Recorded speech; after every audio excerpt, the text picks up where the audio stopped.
All right. Hello, hello, everyone. Welcome in. We are live, and we are so excited to be here with you on this Friday. And if you're watching on replay, we're excited to be with you whenever you're watching this too. But so excited to be here and so excited to talk about the Scorpio full moon. For those of you new to the channel, hello, welcome. My name is Jake. I'm a hypnotist, and I'm joined here by my lovely co-host, Corbin. If you want to introduce yourself. Hey everyone, my name's Corbin. I'm our astrologer here today. I'm a Hellenistic astrologer, so I study traditional or kind of like from the Greek tradition. And yeah, just to talk about the full moon. And we have some lovely soul fam in the chat. Hello, Britt Merritt. So good to see you. Thanks so much for coming. So glad you made it live today. And Ken, wonderful to see you. Thanks so much for coming. We've got Emma in the chat too. Hello, Emma. Yes, very excited to hear about the astrology because I don't know about y'all, but I have been feeling the energies, and I know it's not just the new or just the full moon that's working on us, but there's more than that going on, of course. But certainly feeling that energy pretty strong already. So I excited. think we're feeling it already. I think we got it there like yesterday, to be completely honest. There were quite a few things that popped up during my like day as usual that I was like, oh, oh yeah, this is Scorpio full moon. Here we go. Yes, the emotions are strong, going deep with people. So yeah, we'll be getting into all of that today. So welcome all into the chat, and I have a couple things that I want to share with y'all before we dive into today's show. First and foremost, of course, y'all should be familiar with my website at this point, but I've got all of my practice on there, all of my different offerings for hypnosis. And then you can also obviously go to the bookings here, and that'll bring you over to my bookings page where you can see the free preliminary consultation, which I love to do over Zoom because then we can see each other's faces. And then I've got my other offerings there as well. No group workshop quite yet, but one in the works for probably June. So stay tuned for that. Keep your eye out for that. And other than that, I wanted to let you guys know that I will be live next Friday on the 16th with the lovely Soul Rita Antaria, another member of the Soul Fam. And I'm so excited to be in conversation with her because if you haven't seen it, you need to go check out my full hypnosis session with Soul Rita that we recorded and we posted for the collective to dig into. And there is so much information in there. So I haven't quite narrowed down what we're going to talk about entirely, but I know it's going to be a wonderful show. So definitely make sure you guys set your reminders and tune in next Friday with us because it's going to be a great show.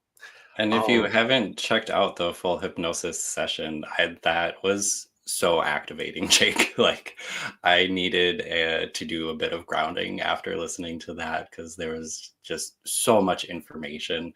It was really exciting, really jam packed, but I just felt activated simply by watching it and really needed to take some time afterwards. oh, I felt that as well. I mean, even going back and watching it myself, I felt that activation. And I know everyone in the chat when we had it premiere on Wednesday, everyone else was talking about feeling that as well. So definitely don't watch it while you're driving, I would suggest. But definitely give yourself some time, give yourself some space to really dig in and make sure you ground afterwards. Eat something, go touch some grass. But yeah, it is well worth the time because, like Corbin said, there's so much information in there. And it really was so wonderful to explore those topics with Soul and beyond that to be able to share it with everyone because I'm not always able to share what comes up in sessions or, I mean, I can sometimes share bits and pieces, but sharing the entirety, like it's a different experience. So yeah, I definitely encourage you guys to go check it out. I'll pull that up so you guys can see at the end here. But let me just pull up my notes here. Other than that, we're diving into the Scorpio full moon today, which, as you can imagine, is around those Scorpio themes of transformation, emotional release, get into the depths of it all, and we'll be diving more into the details, as well as sharing both our crystal highlight and an activation with you guys at the end here. So I'm going to lead you through a visualization meditation that is around the themes of this full moon and designed to help you navigate these energies. So you can do that today. You can do it again on the full moon or this weekend. But I definitely encourage you to stick around for that, as well as the astrology, which we'll get into in a moment too. But before we do, make sure you like, share, and subscribe. We definitely do appreciate that. It really does help boost the videos in the algorithm, and subscribing helps you not miss out on any future content. So definitely do that. And while you're at it, make sure you let us know down in the comments how you are feeling around the Scorpio new moon, or full moon, sorry, Scorpio full moon, how you're feeling, if there's anything that you're feeling ready to shed or release, or any emotions that are coming up for you. We'd love to hear down in the comments or in the chat if you're live. All right, let us dive into our crystal spotlight for today, because we love sharing our crystal spotlight for these moons, our recommendation for what to work with. Of course, there is always your own intuition and what you feel drawn to work with and what's calling to you specifically. But the stone that we chose for today, let me add this to the stage here, is black obsidian. And so black obsidian is definitely, I feel like, one of the more well-known stones, at least in my sphere, in my world. I don't know what you think, Corbin, but I definitely think it's one of those that a lot of people have heard of, a lot of people work with, because it really is, as we put at the top there, the protection stone. I mean, someone called it the bodyguard stone, which I really liked. And I just think that that encapsulates the energy of black obsidian. What else do you want to share, Corbin, here on? Yeah, sure, absolutely. So black obsidian is it's actually a volcanic glass. We figured that out and found that out as we were doing some researching here. So it's not necessarily like a mineral. Some fun facts that we found about black obsidian is that it's been used historically for scrying, because it's like super duper reflective. And also a lot of folks like to use it as a protective talisman. I'm really into like ritual magic. And so I can imagine a lot of really cool talismans that folks have carved up with different symbols. Mm-hmm. I'm sorry, I've been getting distracted by the chat, of course. We have Christian joining us. So hello, Christian. So good to see you. Thanks for coming. And we've got the one and only Mama Sushi as well. So thank you so much for joining, and great to see you here.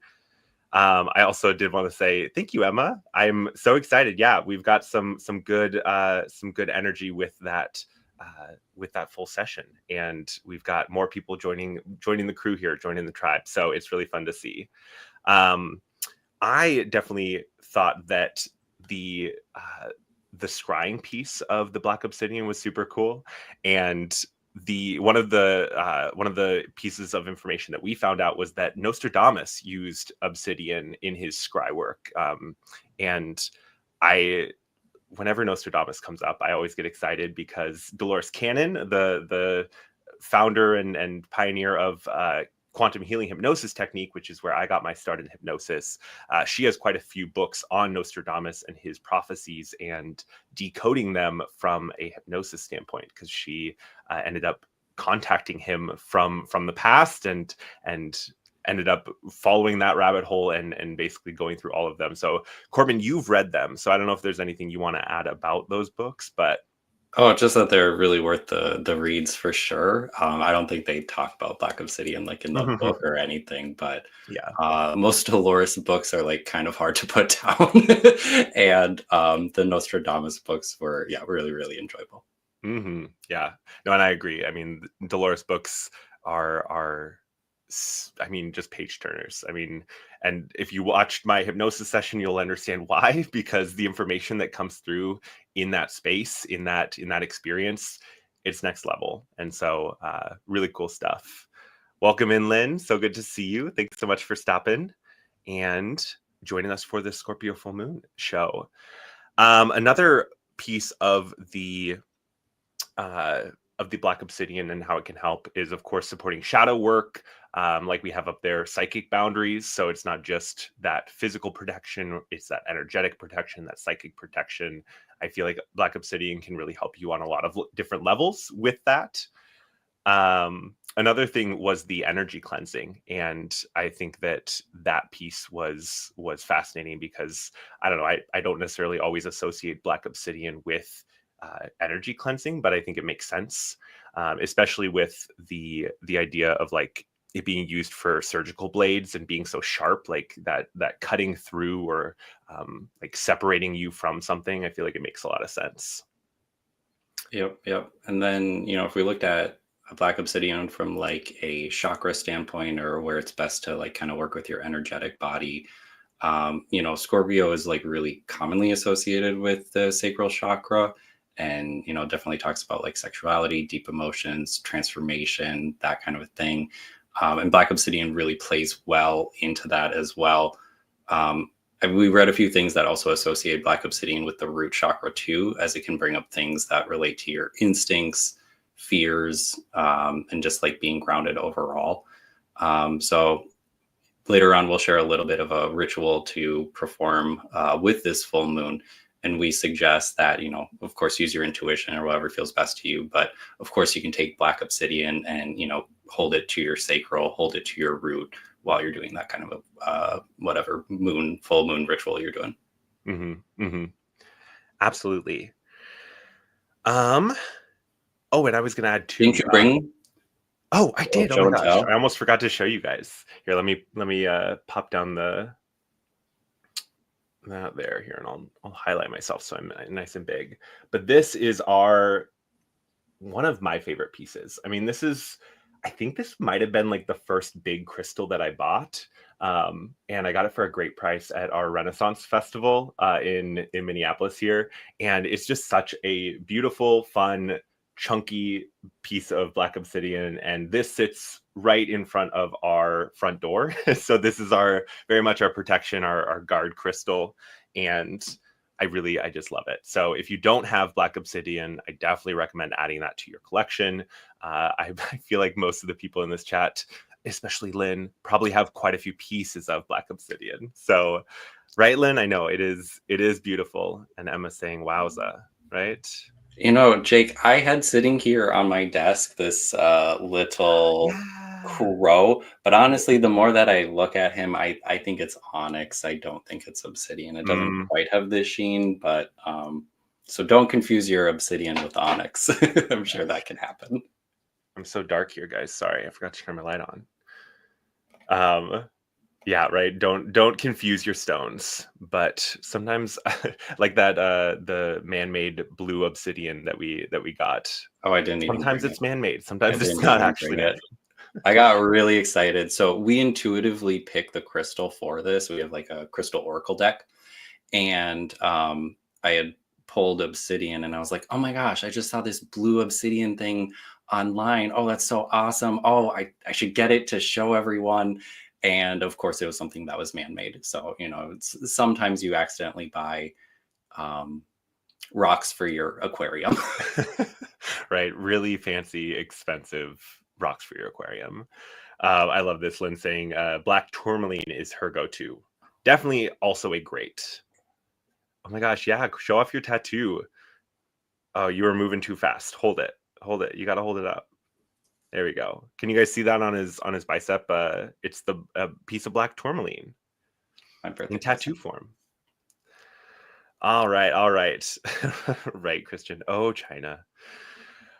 Mhm. All right, guys. Sorry, I'm a little spacey today. Let me pull back up our slides here because I think was there anything else that we were going to talk about with Black Obsidian? I think we're good. I think we're good, Yeah, I love that dragon image that you found. I right? hope we can find that in a shop one day. Oh my gosh. Because guys, I pull a image for this slide, and this black obsidian dragon just called to me, and I wish that I had $700 to buy it. It was very pricey online, but finding another one in person would be so fun because, as you guys know, I love the dragons. I've got my big dragon tattoo there. All right, well, I think that is it for the crystal. Let's segue our way over to the astrology. And so I will hand that to you, Corbin. Yeah, Scorpio full moon. Here we go. This one's I think it's kind of the Scorpio full moons that tend to create that overall like impression of what a full moon is when people are like, the full moon. I think a lot of that comes from some of the vibes that come out of the Scorpio full moon here. So let's dig into it. Full moon in Scorpio, 22 degrees, Scorpio, 22 Taurus. Check that out in your chart, figure out where you have that access. This is where everything's really active right now. And just a little bit of a continuation of Taurus season that we've been in here. So the sun is in Taurus, the moon is in Scorpio, they're opposite each other, and that definitely sets up a moment for some dynamic tension that we're feeling right now, all the way through a little bit after Monday. We've been in Taurus season for a little bit here. Everyone's been a little bit more relaxed and chill throughout the season. We're smelling the roses, we're enjoying the finer things in life. But all of a sudden, as the moon transits, and the moon being reflective of our environment, our physical bodies, the emotional world that we find ourselves in, all of a sudden the moon has traveled into the darker shadows, the underbelly, the underground. It's always this moment in time that reminds me that we're halfway to Halloween, because Scorpio season is really where we have Halloween. I even watched a Halloween movie this week. But we're in the budding, blooming spring, and we're being reminded of the death that comes with fall. So there's quite a dichotomy that's going on right now. When the moon's in Scorpio, from a planetary condition standpoint, it's really not at its best. The moon is actually exalted in Taurus. So on the opposite side of that coin in Scorpio, the moon's a little bit uncomfortable. Like I said, when people talk about stereotypical full moon energy, this is kind of that vibe. This can be the moments where the moon kind of packs a punch or brings the heat. And that's because Scorpio is a water sign, but it's ruled by Mars. And this is the only water sign that's ruled by a malefic. And it's also the only water sign that's fixed in nature. And, Pisces is a fish that's like super cute, super obvious how it's water. Cancer has the crab. They live by the, ocean. They're very coastal. But like, what's the scorpion all about? And how does that relate to water? Because like, that's not super duper clear off the cuff. They live in the desert. It's hot and dry. That is kind of Mars. But it's really that connotation of the stinger and the poison that's injected by the scorpion that kind of ties back into that sense of like water. And that's all to say that like Scorpio can be pretty pointed, pretty intense. But that's kind of like Mars for you. Mars is a relationship planet overall. But the way that Mars relates to others is through separation. And that separation can come through like drawing lines, through poking, through dividing things, stabbing, penetrating. This is kind of like our baseline for an understanding of like that Scorpio archetype. And overall, like throughout these periods while we're influenced by this Scorpio full moon, there's gonna be a lot of like more tense moments, more discomfort, more pain that's going to like arise for us to be working through, like kind of on a collective level. But at this point in time, it's really important to be working through that discomfort, to be working through that pain, because it's ultimately a tool that's going to cause us to move forward in new ways, to change how we act. And I kind of think that this is like one of the best lunation cycles that we have for the whole year of like letting go, releasing. I think it'll be incredibly cathartic if you work through that pain and see it to the other side and try to understand what's going on and driving these situations.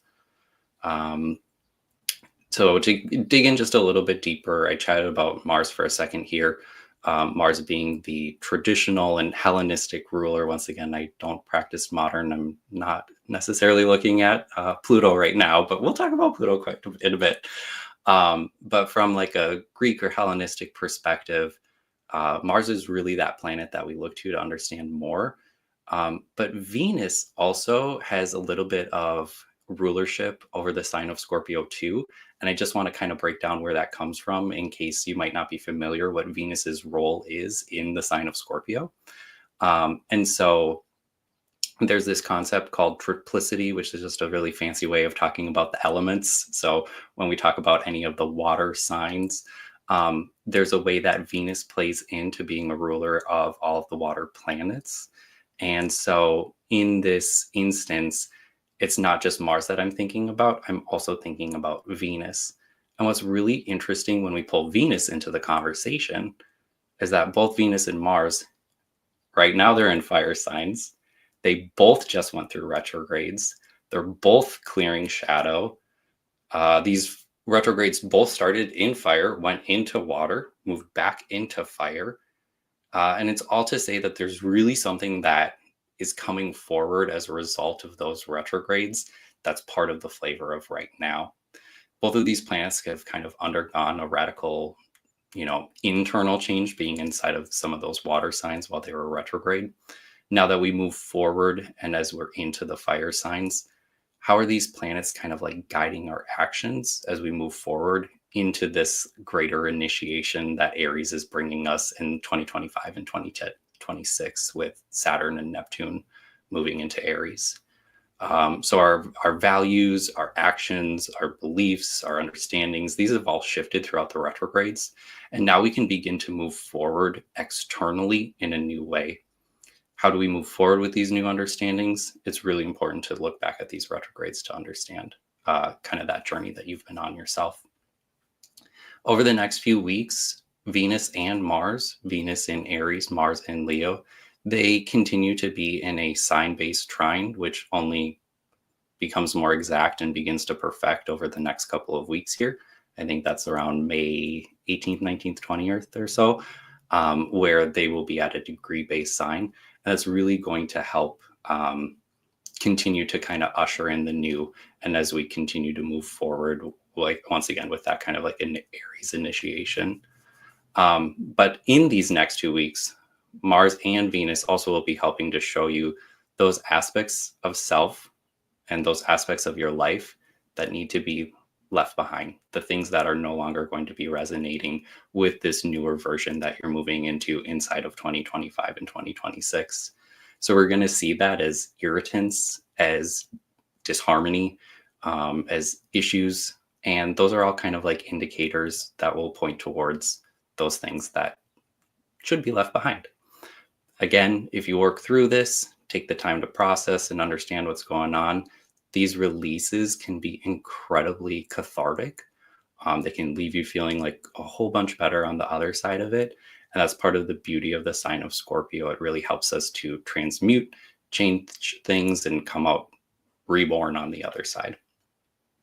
Okay, so that's Mars and Venus. A lot going on there. We'll watch those two kind of play together in the sky for the next few weeks. The story with Mars and Pluto is still ongoing, in my opinion. We've had the oppositions between Pluto in Aquarius and Leo, Mars and Leo. What's really changed, though, is that Pluto is now retrograde. And this is the first retrograde that we have going on completely contained in the side of Aquarius.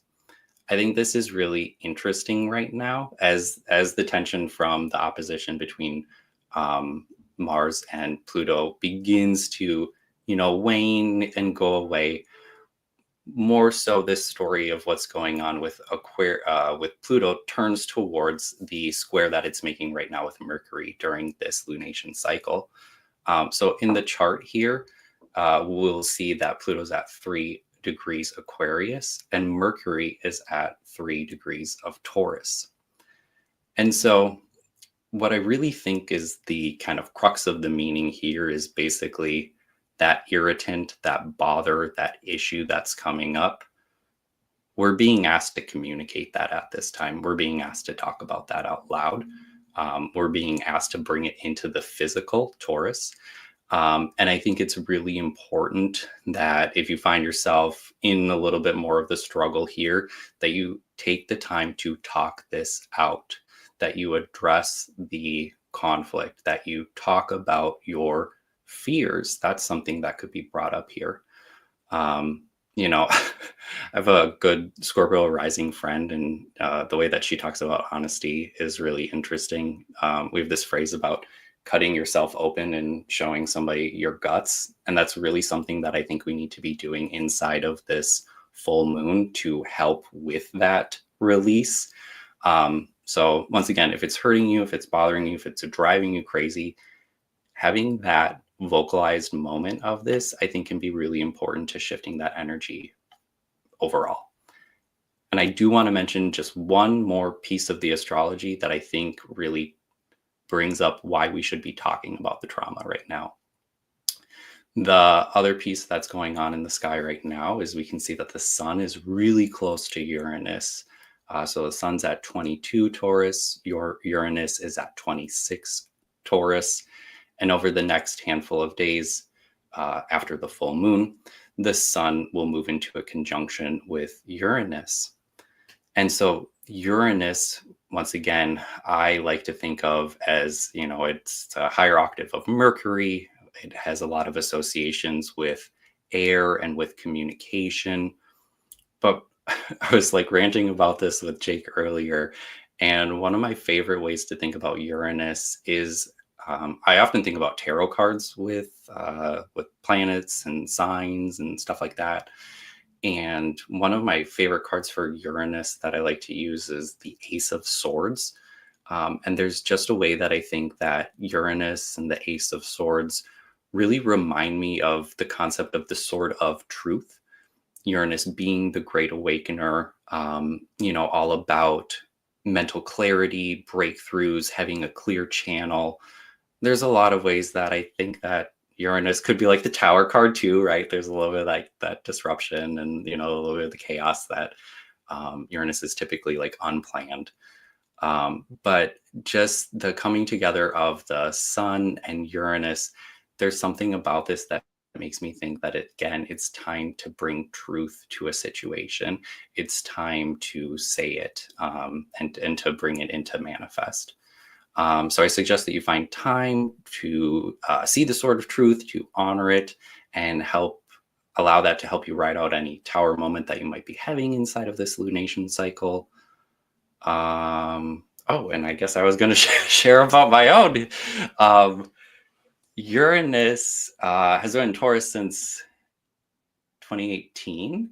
And last year on this full moon, I had a little bit of a Uranian breakthrough. I have Taurus in my 5th house, so that's like crafts and fun and creative expression, kids and hobbies and stuff like that. And I remember last year when the sun and Uranus came together shortly after the Taurus full moon, I just went on like a craft bonanza.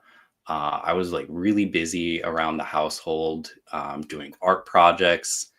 I also did at the same time a bunch of like digital web design projects and even some like digital art. And I just remember I knew it was coming in. I could feel this energy building, and I was pacing the the living room saying something's going to come out. I could just feel it, and all of a sudden, I sat down, and 3 hours later, clack, clack, clack, clack, clack, and all of a sudden something was birthed. And that's kind of Uranus for you. You're going to feel it bubbling up. You're going to feel it coming on, and then it just has to come out. And that's kind of that clear channel again that we kind of talk about, or that I mentioned earlier. Anyways, outside of the personal story. So may your own personal truth come out. May it not only comfort, but also, may it not only confront, but also reveal your shadow, and at the same time work on unveiling it.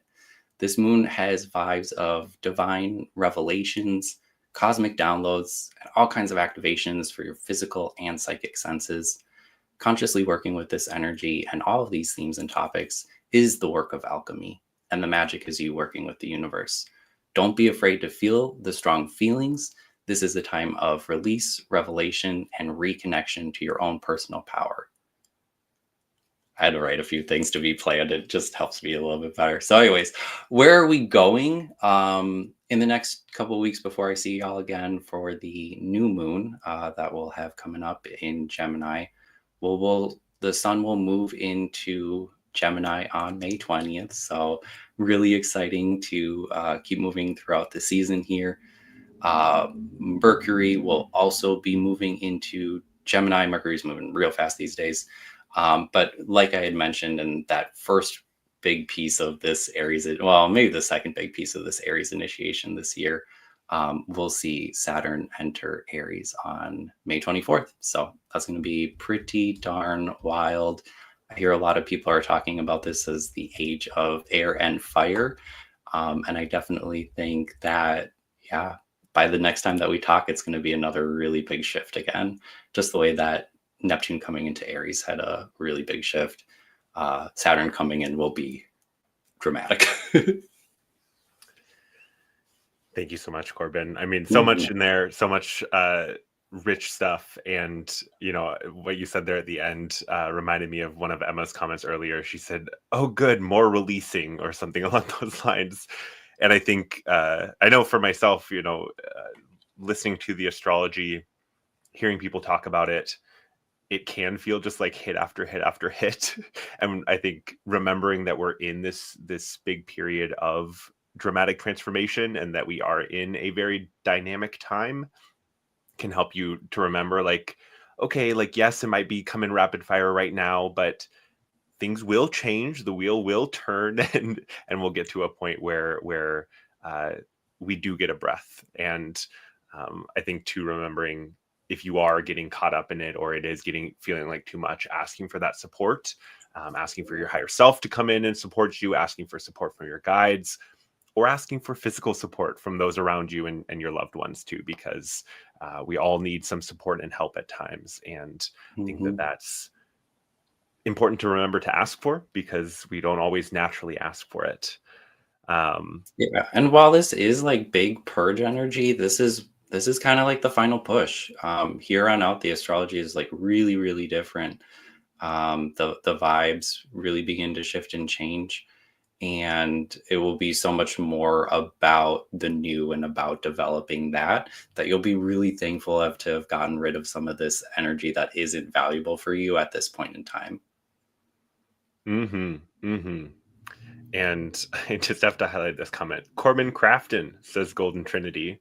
I love it. And welcome in to those who came in during the astrology. I saw Laura pop in and Golden Trinity. And we've got the Wellness Garden Toolshed, my Aunt Leah, who was on just the other week. So make sure you go check out our show together and make sure you sub to her channel, because she puts out great card readings and energy readings for the days, the weeks. Good stuff over there. Before we move on from the astrology, though, I did want to pull up Emma's question from earlier. She said, what is the orb of influence of the full moon at Oh, 20 sure. degrees? Yeah. I mean, that's going to vary quite a bit depending on what you want to do with it. A couple ways that I would answer this question, though. So, like, first, if you're energetically looking to work with the full moon, I usually say like 2 to 3 days either side. If we're talking about like an orb that you're looking to see, like, hey, mine's at 22, how many degrees on either side? Since the moon moves a little bit faster, I do give it a little bit of a larger orb. We could maybe go all the way up to 10 degrees on this one. But honestly, in the Hellenistic tradition that I practice the most, I'd just say if you have something inside of Scorpio or even inside of those fixed signs, so Taurus, Scorpio, Leo, Aquarius, I would say this is coming up no matter what. It's in the ballpark. And that's purely, Emma, because the moon moves so fast. The moon moves on average about 15 degrees a day. And so it really covers a lot of space. Mm-hmm. Mm-hmm. All right. Let's see. I need to grab my notes here. Yes. Next, we wanted to share with you guys, before we jump into the activation, which is coming soon, wanted to share a quick kind of homework ritual that we wanted to give you guys. So I guess kind of background on this. Corbin and I, as many of you probably know, we celebrate the Wheel of the Year, and we love celebrating the different seasons with those traditionally pagan holidays, and really leaning into the ebbs and flows and the turning of that wheel and the energies of the seasons. And so with that, we've gotten into a little bit of magic here and there, and we've really liked to work with the different elements when it comes to the astrology of things, or when it comes to, like Beltane is very associated with with the fire element, and so you can work in fire in your rituals. And so all that long story to say, we wanted to share with you guys a ritual around the water theme, because it's, of course, Scorpio full moon. And with this, it's nothing too crazy or overly complicated, so it should be easy enough for you to take and do on your own. But essentially what you'll need for this ritual, and we're calling it the reflection ritual, you'll need a small bowl of water. I definitely would say glass, ceramic, or metal as opposed to plastic, just from an energetic standpoint, but do what works for you. Some pen and paper so you can write down your thoughts. Find yourself a quiet space where you can meditate for a moment. And then, of course, you can bring a grounding crystal or your black obsidian, like we were talking about, to work with during this ritual. So the steps of it are pretty simple.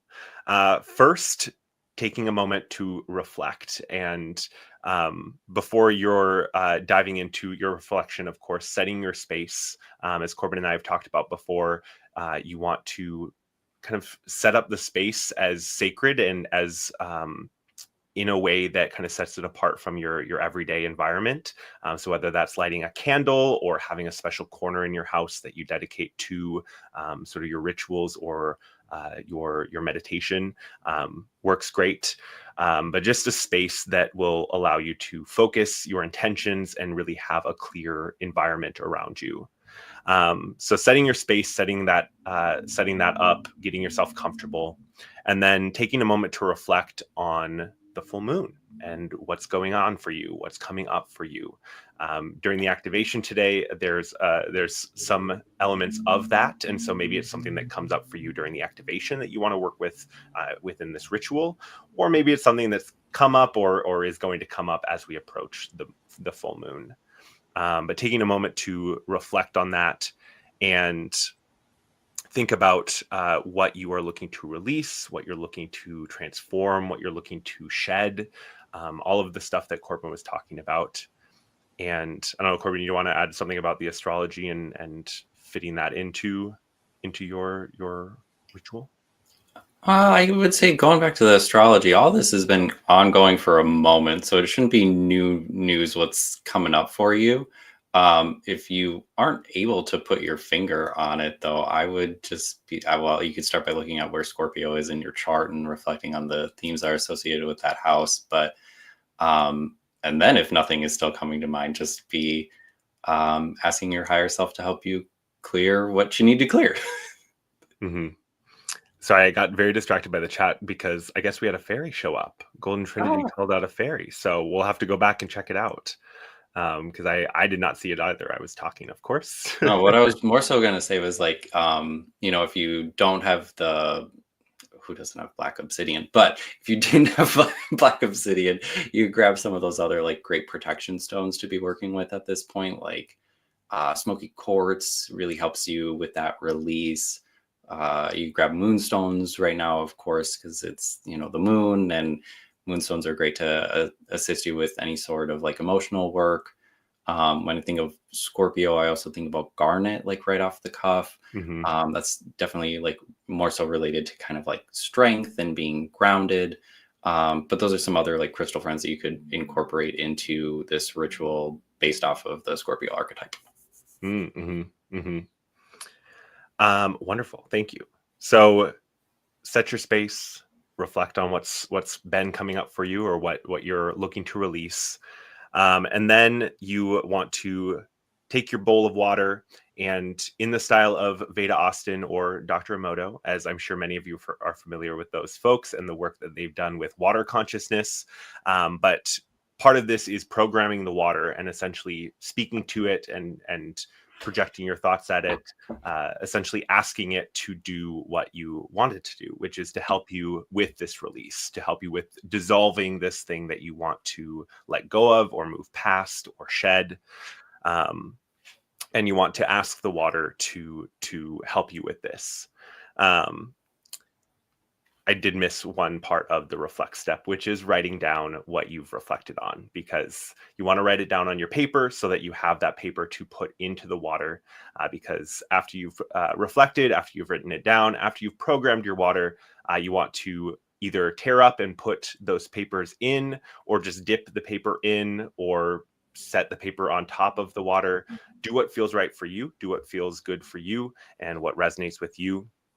But once you've done that, sitting with that water, taking a moment of quiet, of reflection, close your eyes if you want to, or soften your gaze, and visualizing the water as that living field of consciousness, as that partner in this releasing work, in this transmutation work.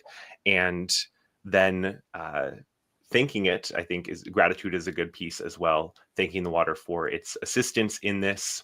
And then, since it's Taurus season, we definitely recommend for the release pouring that water out into the earth, whether that be into your garden or onto a tree that is, your favorite, or onto some flowers that are coming up in your yard, or wherever you feel called to give that back to nature to help you transmute as well, because you don't want to just pour that water down the drain. Give it back to nature, give it back to the earth.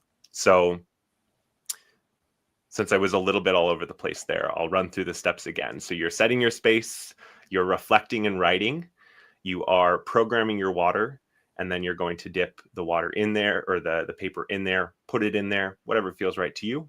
And then for the release, you're pouring that water out into the earth. So hopefully that all makes sense. Hopefully that all aligns with you guys and resonates. Because again, Corbin and I really like to incorporate the elements, and water is one of those easy ones because you can very easily grab a bowl of water. So I have something unplanned. Oh, okay, go for it. I have a couple daily meditation and mantra books that I just, it's part of my self-help and my spiritual practice. And there was one from just a couple days ago that really relates to the dichotomy between fear and love, and like anxiety and peace. And I see that a lot with Scorpio Taurus and a lot of the themes that are going on right now. So maybe if you really don't know where to put your energy for this sort of ritual, this will be my suggestion on what could guide you. So the mantra is, Language of Letting Go, Melody Beatty, really good self-help books, local Minnesotan, hey. The mantra is, today, help me let go of my need to be afraid. Replace it with a need to be at peace. Help me listen to my healthy fears and relinquish the rest. I love that. I really love that book and the way that she writes, and Corbin will often read them to me as well. And it's good stuff in there. Good stuff. So I definitely recommend, if you feel drawn to that book, to do it. But thank you for sharing that, Corbin. We can always go off script. This is our show. We can do what we want. All right. Let's see. I think that about covers it for the ritual. Reminder to you guys, make sure you like and subscribe to the channel if you haven't already, and let us know in the comments what's coming up for you with the Scorpio new moon, or what you're feeling drawn to release or relinquish or shed. And other than that, any final things that you need to share, Corbin, before we jump into the activation here? No, this is great. I'm ready for the activation. I'm excited. All right. Well, then I will pop you off here, let you do your thing, and pull up my notes. So for those of you who are ready to jump into our activation meditation, I encourage you to get your space set up, make yourself comfortable. If you want to lie down, go for that, or just grab yourself a pillow or a blanket, something that makes you feel comfortable. Grabbing some water to have nearby is a good suggestion as well, along the themes of Scorpio and the water here. But settling into this moment and getting ready for this journey, this meditation around these themes of transformation, of letting go, of release. So just settling into your space, settling into this moment. And I definitely recommend starting with just a few gentle breaths. Nothing too crazy. Just a few gentle, deep breaths in through the nose, out through the mouth.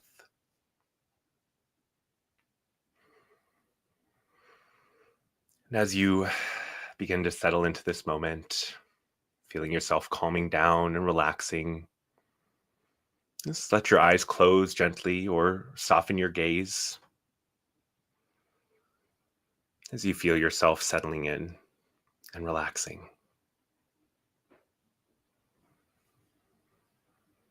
And just continuing with that soft, gentle breath in and out,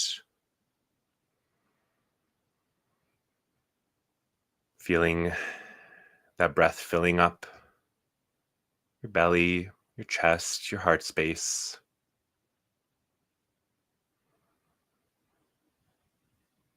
Just feeling so relaxed now.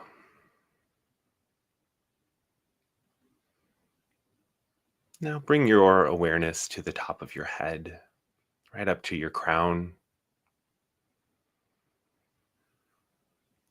And just moving your awareness slowly down your body, feeling everything relaxing as you move your awareness down, relaxing your forehead muscles, all those muscles around your eyes, all the little muscles in your face and your jaw. Letting it all relax, letting that wave of relaxation flow down your neck, down your shoulders and your arms. Feeling it flow all the way down your chest, down your back. A relaxation flowing down to your belly, down through your abdomen, to your hips, down your legs, past your knees and your calves, and all the way down out through your feet. Just letting your body soften, feeling your energy begin to flow just like water.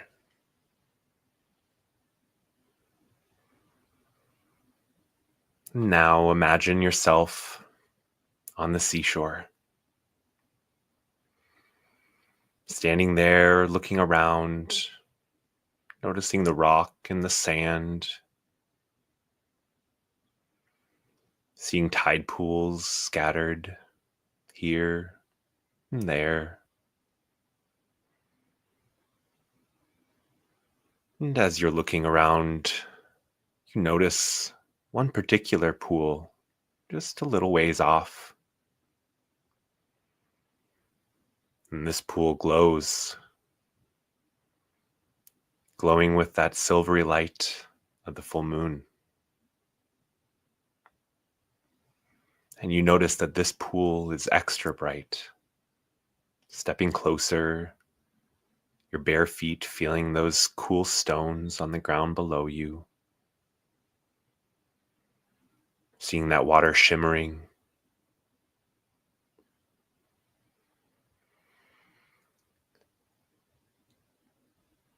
And as you stand there at the edge of the tide pool, pausing for a moment, you gaze down at the still surface of the water. You see the moon's reflection dancing on the surface, and you notice your reflection there as well. Looking into your own eyes, illuminated in the moonlight. What do you see in yourself tonight? What truths are shimmering out of your reflection? Just taking a moment to gaze at this pool, and as you look down, you get this feeling, you know that this pool is different. It's magical. You feel calm and confident as you look down at this pool and you prepare to enter. You know that the deep is calling you, the waters are calling you, You are safe and protected on this journey today. So, with a deep breath, step into the pool. Step in and feel the waters rising around you. And as the water begins to shift, it turns into liquid light, a portal into another world, another realm.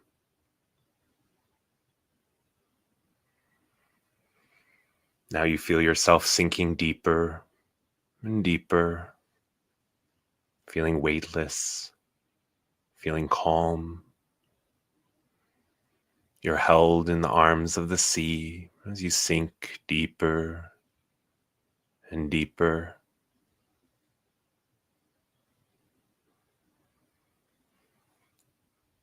And as you move down, the surface world dissolves behind you as you enter this underwater realm. Noticing now the soft seaweed tendrils waving in the current, bioluminescent plants flickering and glimmering from below, just like stars. And somehow you know that this is a place of remembrance, a place of healing, a place of release. And continuing to gently sink deeper into the calm, soothing waters.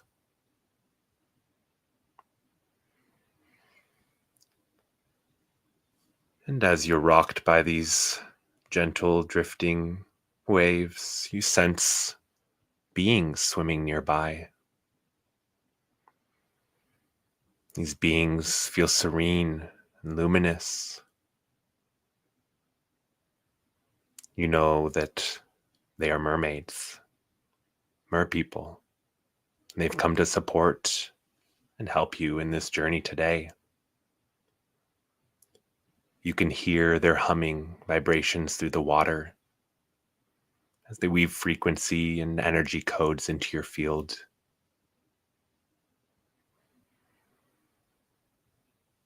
Now you've arrived. You've arrived at a crystalline underwater temple. Its columns formed from coral and obsidian, the moonlight illuminating it all. You can feel the energy of this space rippling across this space like plasma.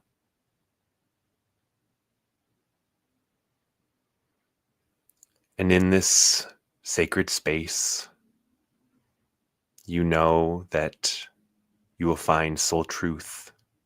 You'll find a connection to your intuition. And you know that guidance will flow to you. You are safe here. You are known here.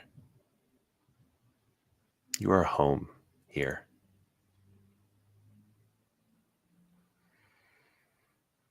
And as you look around this sacred space, this temple, you're drawn towards its center. And as you approach, you see there in the middle of the floor, resting a basin of water within the water. It's a circular pool that's raised on a pedestal of coral and crystal.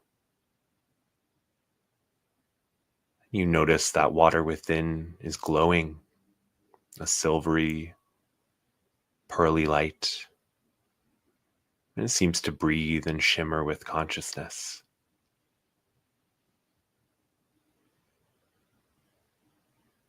Now stepping closer, feel mesmerized by the swirling patterns on its surface, looking like stars and galaxies turning slowly within. You know this is no ordinary water. This water is encoded with remembrance, and it's here to offer you visions and clarity.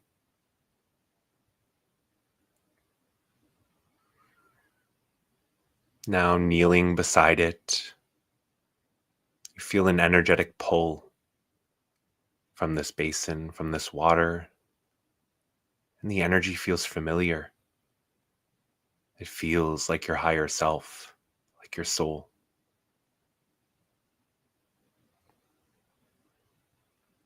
You may choose to gaze into it, maybe place your hands on the surface. And as you do, begin to see or sense something that is rising to meet you, something that you need to know. Maybe a symbol, maybe a memory,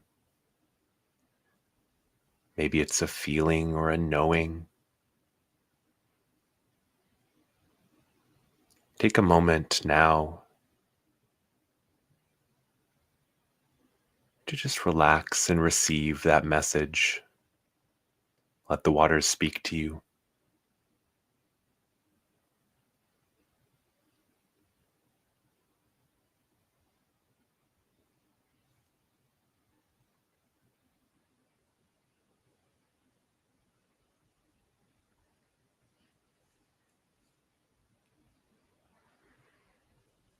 And now, when you're ready,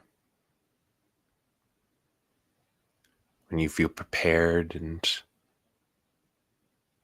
ready for this, you feel those mermaids, those beings swimming closer. You notice them circling around the basin with a quiet reverence, a respect.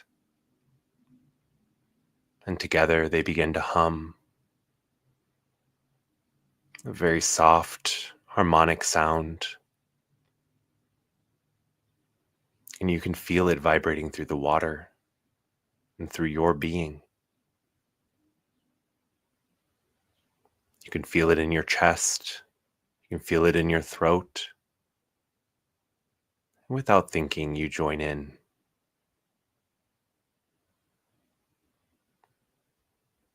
Your hum blends with theirs, a resonance of release, of remembrance.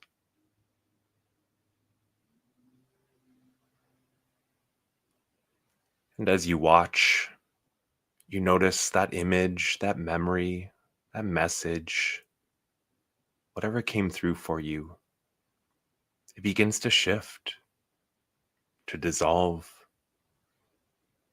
to transform.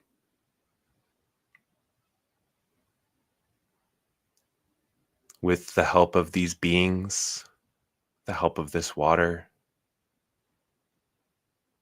it becomes light, pure, radiant, and swirling with intention. You see this light rising up from the basin, just like a ribbon up through the water, spiraling upwards towards the surface.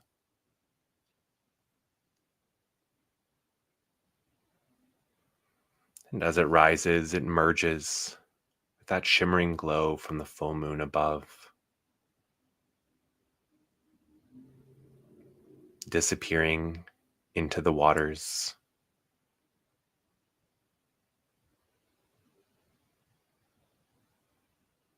Noticing now how you feel. Something has changed. Something's been released.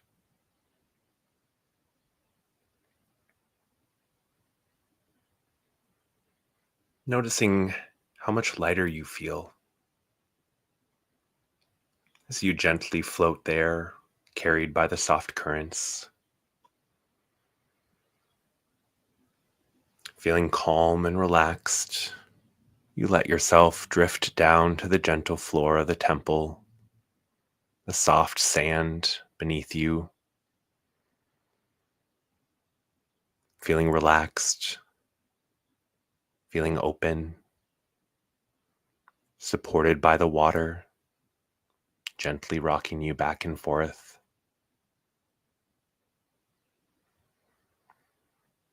And you still feel those beings, their presence nearby. You stayed close, but they are silent now. They're holding space for you as you rest in this new vibration.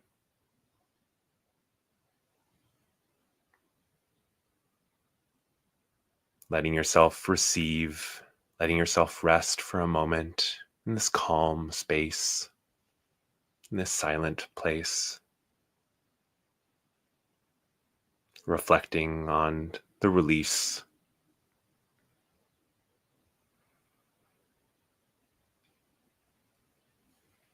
And slowly, with gratitude, you feel yourself begin to rise. Gently swimming upward, the temple fading behind you, and the coral and obsidian pillars dissolving into the darkness. Feeling the current carrying you back towards the surface, gently, softly, until you feel your head breaking through the shimmering surface of the water, of that tide pool. And you find yourself back where you began,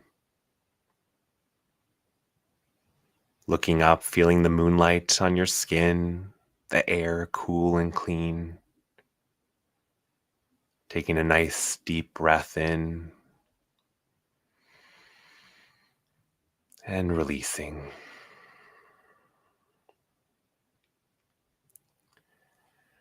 Taking another slow breath in. And now as you exhale, beginning to return to your body.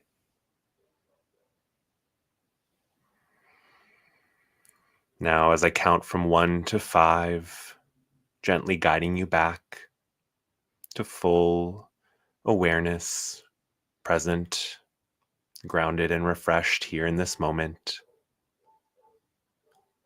1, starting to notice your body again, feeling the weight of your limbs, the surface that you're resting on. 2, wiggling your fingers and your toes, getting some small movements going, coming back to this moment. 3, feeling your breath start to return to normal, maybe stretching or rolling your wrists or your ankles. 4, getting all of that moving again. And 5, letting your eyes flutter open, returning back here fully to the now, feeling clear, calm, and present. Maybe taking a sip of water if you feel so inclined.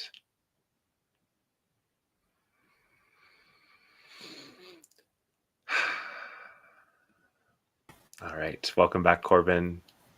Take your time, everyone, in coming back. Thank you so much for joining in on that meditation, that activation. Yeah, that was really, really great, Jake. I love the humming. It's just, I know meditation, we're supposed to like clear the mind or whatever, but there's something about the humming that it's just so fun to me. But I just really kind of felt that release in that shed, like with the hum. It was like and maybe it goes back to what I was saying earlier about, Mercury being in Taurus and about making it physical and bringing it out. There, I think you just kind of picked up on that inside of your activation there. So it was so cool. Yay. Oh, thank you all so much. Thank you, Corbin. We have Christian saying, Def needed this at this time. Thanks, Jake. Absolutely. My pleasure. Ken saying thank you to us. Emma as well. Thank you guys for all of the love. And I did see Sylvia popping in and Beth popping in to say, hey, they weren't able to stay the whole time. And it looks like Laura had to go because of dinner. So thanks so much for listening to the replay. I definitely think that this meditation is worth it and will serve you well if you want to do it again on the moon as well. I mean, I don't think that it's a one and done. I mean, we talk about release all the time, but I think that there's often steps and stages. And yeah, I definitely wish you all the best full moon possible, and I hope that you weather these energies as smoothly as you can. Like I said, asking for support from your higher self, from your guides, from your loved ones around you is definitely something that we all can do a little bit better. I think most of us can do better at that. Oh, and I just got my eyes caught this comment. The guides say hi. I know, and Golden Trinity, I did see. I think you were seeing beings in the camera. So thanks for watching out. There was a person. Yeah, I mean that's what I'm getting from that. So definitely appreciate you keeping an eye out for what's going on behind me, because I'm usually focused on what I'm doing and how I'm presenting. But anyway, all the love to you guys. Let us know in the comments below how you're feeling, what came up for you during that meditation, or what you're dealing with, what you're working through with this full moon. Hit that like on the way out as well. And definitely don't forget to check out my website for bookings, for more information on my practice. And definitely come next Friday on the 16th, same time, 5 p.m., to join me and the lovely Sol Rita for our hypnosis session recap show, where we're going to talk about what came through in that session, which I also would encourage you to go check out as well. That's on my YouTube channel, pretty easy to find there. And me too, Christian. I'm excited too. All the love in the chat, you guys. I really do appreciate you all. Keep getting distracted by it. Any final words, Corbin? No, we're good. I'm just, I threw it in the chat. I'm so thankful to get to spend this time with y'all. It's so fun to talk about astrology for me. So I'm just really tons of gratitude to get to share with everyone. Mm-hmm. And we are grateful for you for sharing it, Corbin, because it really does help. All right, y'all. Other than that, sending you love, sending you encouragement and support through these energies. And we look forward to seeing you next time. All right. Bye, everyone.